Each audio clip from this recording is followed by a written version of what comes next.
called as an internal combustion engine. Before getting into the working, let's see the main parts involved in the working of an engine. First, the crankshaft. This is the part which converts the linear motion of the piston to a rotational force. Next, the pistons and the piston rods. The pistons will be pushed down by the expansion of compressed air, and turns the crankshaft. And the valves, which controls the flow of air and fuel into the cylinders.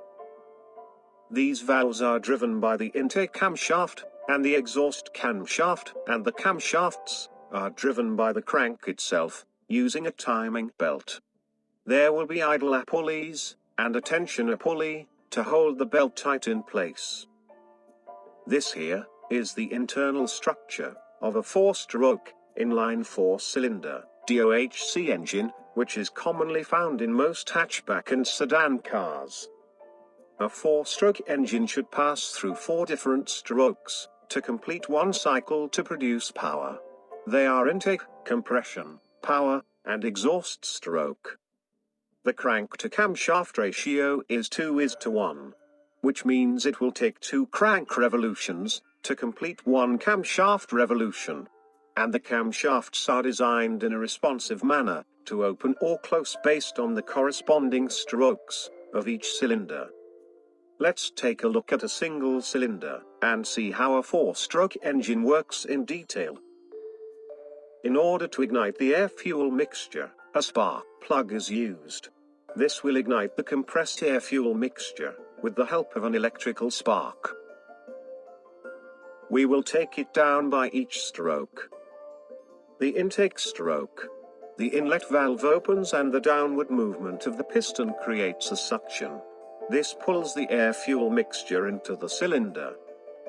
Once the air-fuel mixture is in the cylinder, compression stroke begins compressing the mixture. At this time both inlet and outlet valves stays closed.